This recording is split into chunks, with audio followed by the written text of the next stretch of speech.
Money problems have a strange way of pushing people toward doors they would normally leave shut. That was the truth sitting heavy inside the small cargo ship called the Gray Fox as it drifted near the edge of a quiet, forgotten star system. The crew had not eaten a proper meal in 4 days, and the fuel gauge blinked a warning nobody wanted to look at twice. Captain Laura Voss ran a tired hand through her hair and stared at the star map glowing in front of her. Every trade route nearby had already been picked clean by bigger, richer crews. She needed a job, any job, before her small ship became a floating coffin. That was when the old signal caught her attention, buried under layers of static and warning tags left by traders who refused to explain themselves. The signal came from a system marked on every chart as forbidden. Not owned by any government, not claimed by any fleet, just avoided. When Voss tried asking nearby traders about it over the comms, most of them cut the connection the moment she said the name of the system out loud. One old freighter pilot only muttered a warning in broken trade language before disappearing from the channel completely, refusing to say more. Daniel Reyes, the ship's engineer, found the reaction more interesting than frightening.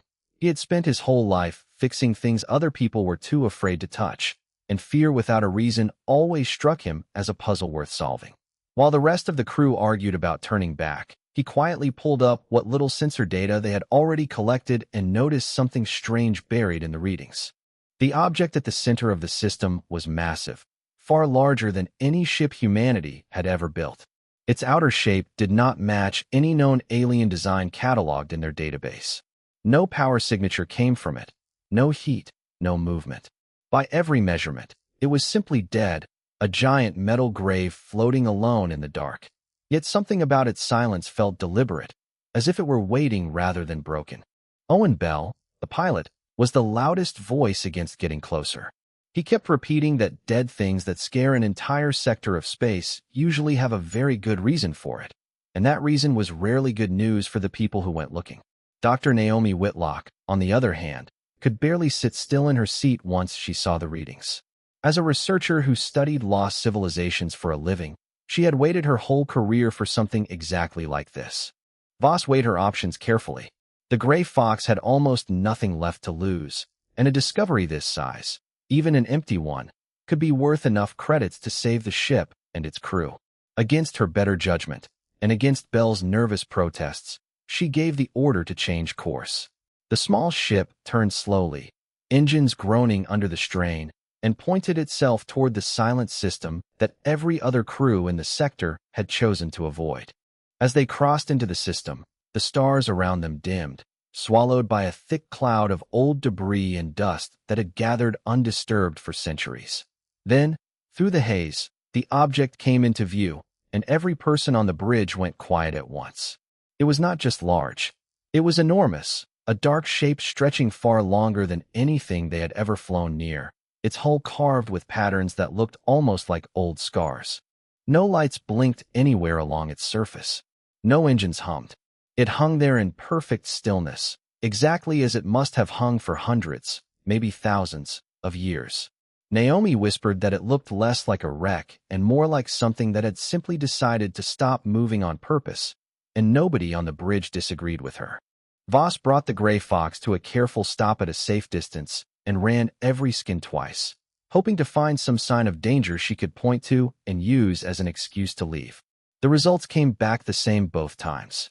No weapons active, no defenses online, no life detected anywhere inside. By every reasonable measurement, the giant ship was as harmless as a piece of scrap metal. Still, none of them could shake the feeling that they were being watched by something that simply had not decided to react yet. It was Daniel who finally broke the silence on the bridge, standing near the viewport with his eyes fixed on the massive hull outside. He said someone needed to go inside and see what was actually there instead of guessing from a distance, and he volunteered himself before anyone could argue him out of it. Voss did not like the idea, not one bit, but she also knew arguing with Daniel once he had made up his mind rarely worked. Within the hour, a small boarding team was chosen. Daniel would lead it, with Naomi joining to study whatever they found, and 2 crew members brought along for extra hands and extra safety. Bell stayed behind at the controls, muttering under his breath that this was a mistake, though nobody stopped to listen. As the small shuttle detached from the gray fox and drifted toward the dark hull, Daniel found himself staring at the strange scars along the surface, wondering what kind of battle, or what kind of silence, could leave marks like that behind. The giant ship did not react to their approach in any way. It simply waited, as it had waited for longer than anyone alive could remember, for someone to finally step inside. The airlock did not open the way any normal ship's airlock should. There was no hiss of matching pressure, no polite mechanical chime welcoming them aboard. Daniel had to cut through the outer seal with a plasma torch, sparks scattering into the dark as metal older than any human city finally gave way after hundreds of years of being left completely alone. Inside, the air was thin but breathable, stale in a way that made Naomi's nose wrinkle the moment her helmet visor slid open. The corridor stretching ahead of them was massive, tall enough to fit 3 men standing on each other's shoulders, and built from a smooth gray metal that seemed to swallow the light from their handheld lamps instead of reflecting it back. Daniel ran his light along the walls, searching for anything familiar, any panel or wire pattern that matched something in his training. He found nothing. Every surface curved in ways that felt intentional rather than accidental, as if the builders of this place had cared as much about how it looked as how it worked. Naomi walked close behind him, her recorder already running, whispering notes about architecture unlike anything cataloged by any known species. The 2 crew members assigned to guard the group stayed quiet, weapons raised, sweeping their lights into every shadow. Nothing moved. No sound came from anywhere except their own boots against the metal floor and the soft static of their comm channels. It should have felt peaceful. Instead, it felt like walking through the inside of something that was only pretending to be asleep. They passed through a wide chamber filled with rows of tall machines, frozen mid-motion, covered in a fine layer of dust that had settled undisturbed for who knew how long. Naomi guessed they were some kind of war machines, based on their shape, though nothing about their design matched any weapon she had ever studied. Each one stood perfectly still, arms folded, heads lowered, like soldiers who had simply been told to wait and never given the order to stop. Further down the corridor, Daniel noticed something that made him stop walking. A heavy door, clearly meant to remain sealed, stood slightly open, just enough for a person to slip through sideways. Dust on the floor in front of it had been disturbed, brushed aside in a pattern too clean to be random. Someone, or something, had passed through that door before them, and not that long ago in the grand scale of centuries. Naomi found an old data terminal built into a nearby wall and managed to coax a flicker of light from its surface using a portable power cell. Broken symbols scrolled across the screen, most of them unreadable, but a few fragments translated by their equipment mentioned previous visitors.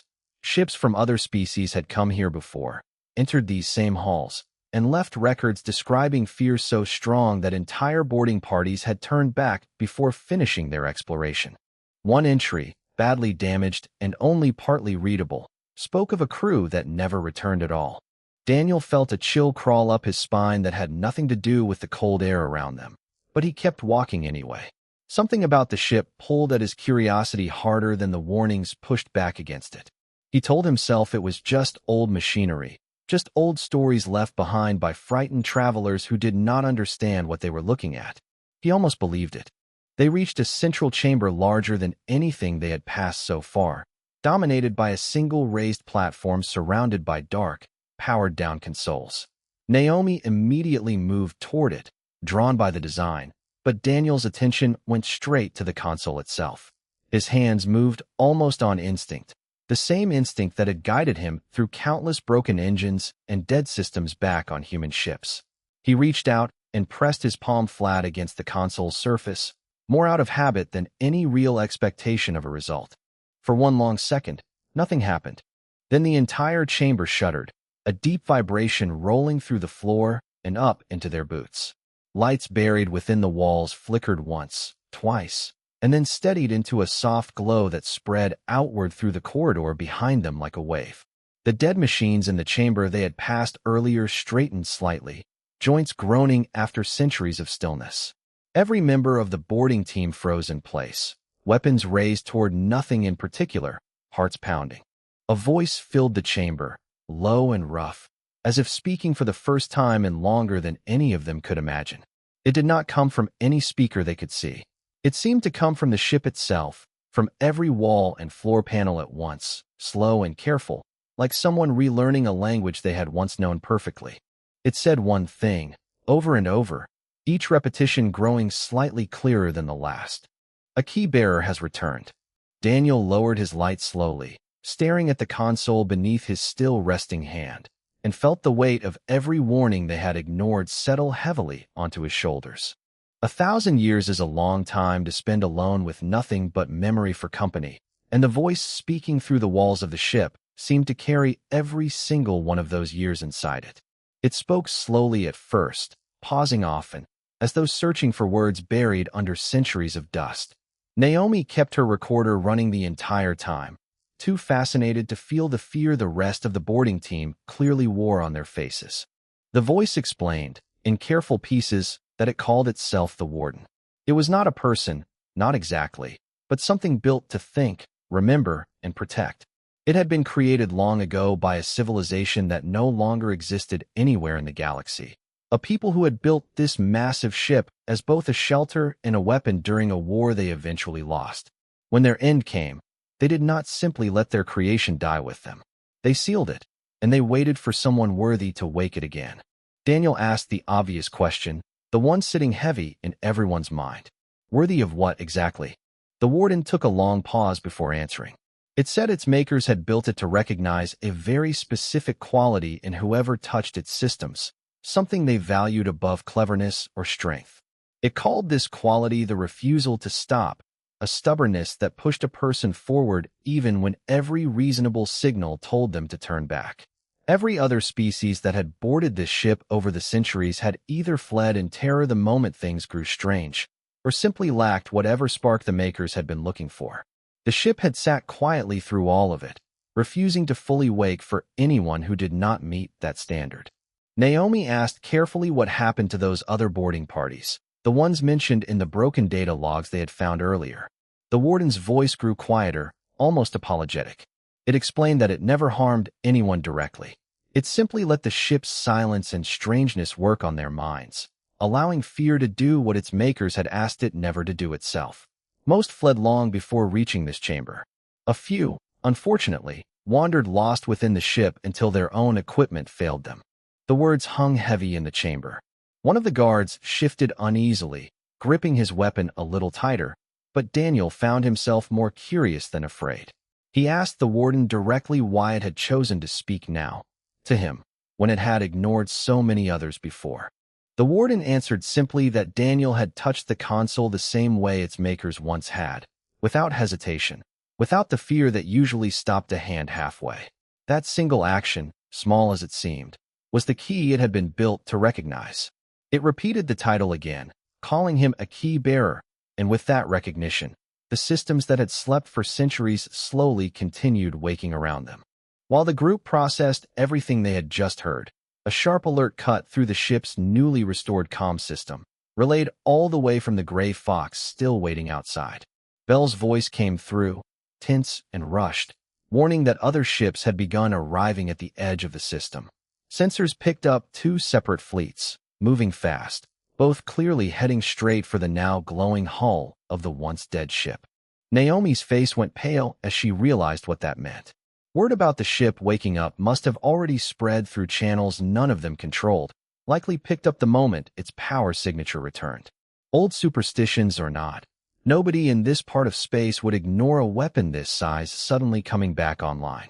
The Warden, sensing the shift in mood, spoke again, its tone sharper now, more alert. It explained that one of the approaching groups belonged to the Corvette Assembly, a cautious alliance of species who considered this ship sacred and forbidden, more likely to demand it be left untouched than to attack outright. The second group worried it far more.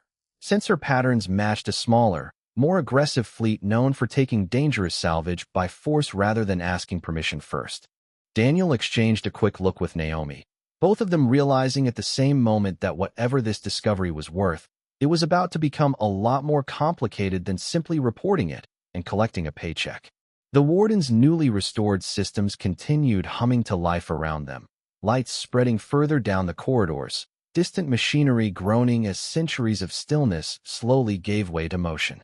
Whatever this ship had been waiting for, it seemed the waiting was finally over, and it had chosen the worst possible moment to wake up. Fear spreads faster than light through certain parts of the galaxy, and by the time the first alien ship arrived at the edge of the system, it was clear the secret of the waking ship had already traveled well beyond anyone's control.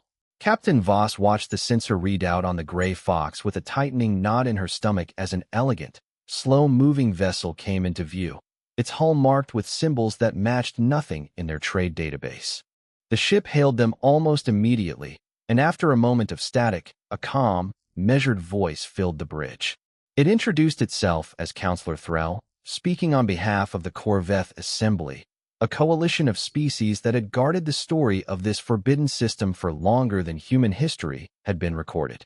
Threll's tone was not angry, but urgent, almost pleading, asking Voss to recall her crew immediately and leave the ancient vessel exactly as they had found it.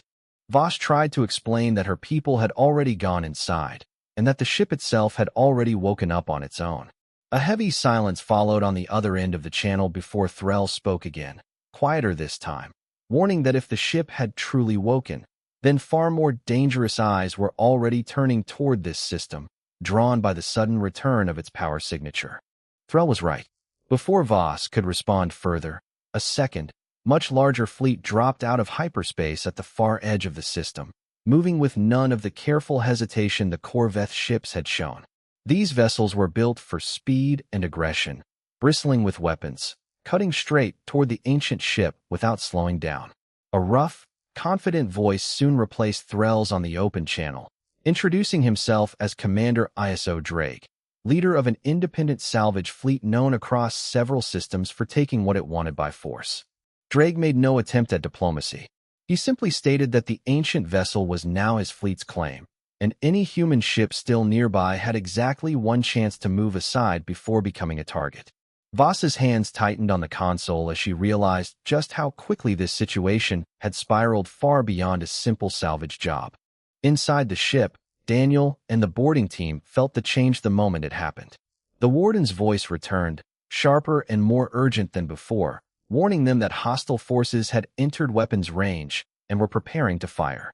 Naomi grabbed the nearest support beam as the entire structure shuddered beneath a distant impact, dust raining down from the ceiling above them. Daniel moved back toward the central console without thinking twice, driven by the same instinct that had gotten them into this mess in the first place. He asked the warden directly if there was anything they could do to defend the ship, half expecting the answer to be no. Instead, the warden explained that many of its defensive systems remained locked behind additional layers of old security, systems that required a more direct connection than words alone could provide. It offered Daniel a choice. He could reach out and interface more deeply with the console, allowing the warden to guide his hands through unlocking whatever defenses remained, though it warned honestly that it could not promise the process would feel pleasant or safe. Daniel barely hesitated before agreeing, ignoring Naomi's sharp warning behind him. The moment his hands touched the console fully this time, a rush of information poured into his mind, fast and overwhelming, showing fragments of weapon systems, shield generators, and power routes he had no way of understanding on his own. His whole body tensed as though gripped by an electric current, but he forced himself to stay focused, letting the warden guide his instincts rather than fight against them. Outside, the Gray Fox found itself caught directly between the two approaching fleets, unable to retreat without abandoning half its crew still trapped inside the awakening ship. Owen Bell fought to keep the small vessel steady as stray weapons fire streaked past, cursing under his breath the entire time, insisting loudly that he had never once agreed to be part of a war. Then, without warning, the massive ship around Daniel and his team shuddered again, this time with purpose rather than fear. Deep within its hull, ancient shield generators flared to life for the first time in centuries, wrapping the ship in a faint, shimmering barrier just as Drake's fleet opened fire in earnest. The first volley of weapons fire struck the shield and scattered harmlessly across its surface, and for one brief moment, silence fell across every open comm channel in the system as both fleets realized exactly what they were now dealing with. The dead ship, it seemed, was not defenseless after all. Weapons fire lit up the black space around the ancient ship like a sudden storm breaking over calm water, and for the first time in 1,000 years, the vessel answered back. Drake's fleet pressed harder, clearly rattled that their easy salvage target had grown teeth, ships circling tighter, trying to find a weak point in the shimmering barrier now wrapped around the massive hull. The warden's voice remained steady beside him, calm even as weapons continued striking the shield outside. It explained, between bursts of information, that full defensive control required more than one set of hands, that certain systems needed direct human decision-making rather than automated response, something its makers had built specifically to prevent the ship from becoming a mindless weapon acting on its own. Naomi, watching Daniel struggle against the flood of data, suddenly understood what the warden meant. She moved to a second console nearby, one she had noticed earlier but assumed was simply decoration, and pressed her palm against its surface without waiting for permission. A softer stream of data connected to her instead, focused entirely on sensor readings and battle positioning rather than raw weapon systems, giving Daniel exactly the extra support he needed to keep functioning. Outside, Voss made a decision of her own. Rather than retreat and abandon her crew, she pushed the Gray Fox directly toward the ancient ship's shield, requesting emergency docking through the same channel the warden had opened earlier. The warden, recognizing the small ship as belonging to its newly acknowledged key bearer, allowed a narrow section of the shield to part just long enough for the Gray Fox to slip through safely, closing again the instant they were clear. Voss and Bell scrambled aboard the massive ship moments later, weapons drawn, following emergency lighting through corridors that had been dead only hours earlier and were now humming with restored power. They found Daniel and Naomi still locked into their consoles, both looking exhausted but determined, and immediately understood there was little they could do except stand guard and trust the process already underway. Drake, growing increasingly frustrated outside, ordered his fleet to concentrate fire on a single section of the shield, hoping brute force alone would eventually break through where scattered strikes had failed.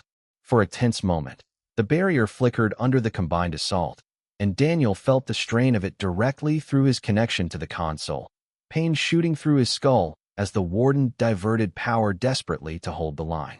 It was Daniel's stubbornness, the very quality the warden had recognized from the beginning, that carried them through that critical moment. Rather than pulling back from the pain, he pushed harder, forcing his focus through the overwhelming data stream, instinctively guiding power away from less critical systems and directly into reinforcing the failing section of shield. The barrier steadied, then strengthened, holding firm against Drake's continued assault. With the shield secured, the warden redirected a portion of its restored power into a set of ancient defense turrets built into the ship's outer hull, systems that had not fired in over 1,000 years. Guided by Naomi's sensor data and Daniel's continued connection, the turrets came online and began answering Drake's fleet directly, precise strikes disabling engines and weapons rather than destroying ships outright, following limits the warden's makers had built into its original design long ago. The sudden shift in the battle caught Drake completely off guard. Ships that had approached with overwhelming confidence now found themselves crippled one by one, engines knocked offline, forced to drift helplessly while the ancient vessel continued its measured, controlled defense. Within minutes, what remained of Drake's fleet broke formation entirely, retreating in disorder rather than risk further losses against a weapon they no longer understood. Counselor Threll's fleet, watching the entire exchange from a cautious distance, remained utterly silent throughout, clearly stunned by what they were witnessing. The ship their people had feared and avoided for centuries had just fought, not to conquer or destroy, but to protect the small, exhausted crew that had woken it. As the last of Drake's ships vanished from sensor range, Daniel finally allowed himself to slump back from the console, pain fading slowly as the warden gently withdrew its connection from his mind. Naomi caught him before he could fall, both of them breathing hard, surrounded by a ship that had just remembered, after 1,000 years of silence, exactly what it had been built to do. Silence returned to the system once Drake's crippled fleet had limped away, but it was a very different kind of silence than before. Where the ancient ship had once sat cold and lifeless, it now hummed quietly with restored power, its shield still faintly visible around the hull, standing as clear proof that the old stories every trader had whispered about were only half true. Daniel sat slumped against the base of the console for a long while, letting his strength slowly return, with Naomi beside him checking his vitals more out of worry than any real medical training. Voss and Bell stood watch nearby, both still processing everything that had happened in the span of a single day. None of them spoke much at first. There was simply too much to take in. It was the warden who finally broke the quiet, its voice noticeably steadier now than it had been at the very beginning, as though the events of the last few hours had helped it remember not just its old purpose, but something closer to its old self. It thanked them, plainly and without exaggeration, for defending the ship alongside it, and confirmed that Daniel's connection had done more than simply unlock a few doors and weapon systems. According to the warden, its makers had built it with one final condition buried deep within its core programming, one it had never expected to see fulfilled after so many centuries alone. The ship was meant to remain sealed until someone proved themselves willing to stand and fight for it, not out of greed or conquest, but out of genuine care for what it represented. That single act, choosing to defend rather than abandon or exploit, had completed whatever test the warden had been quietly running since the moment Daniel first touched its console. Naomi asked carefully what that meant going forward, glancing nervously toward Voss as she spoke. The warden explained that it now recognized Daniel, and by extension the crew standing beside him, as its rightful charge, a bond its makers had designed it to form only once, with only one worthy group across its entire long existence. It would not force anyone to stay, it added quickly, sensing the tension in the room, but it hoped they would choose to remain connected to it regardless. Outside, Counselor Threll requested permission to dock, her voice carrying far less caution than it had during their earlier exchange. When she finally stepped aboard, flanked by two quiet Corvette attendants, she looked less like a diplomat delivering warnings and more like someone witnessing history rewrite itself in front of her. She admitted openly that her people had misunderstood the ship for generations, mistaking a careful, patient test for a curse simply because no one before had ever passed it. Threll offered no demands, no attempts to claim the ship for her assembly. Instead, she asked only that word of what happened here be shared honestly, so that other species might finally understand what this place truly was. Voss agreed easily enough, more relieved than anything that the encounter had ended in conversation rather than another battle. Word did spread, and it spread quickly once the Corvette assembly began sharing the story through their wide trade networks.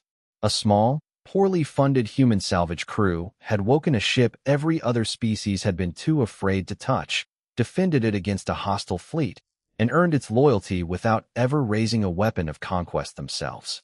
Within weeks, human ships that once struggled to find fair trade routes began receiving cautious respect from crews who would have ignored them entirely only a month earlier. Daniel never fully understood why he had been the one the ship chose, and the warden itself admitted it could not explain the exact nature of whatever quality it had been searching for across 1,000 years of silence.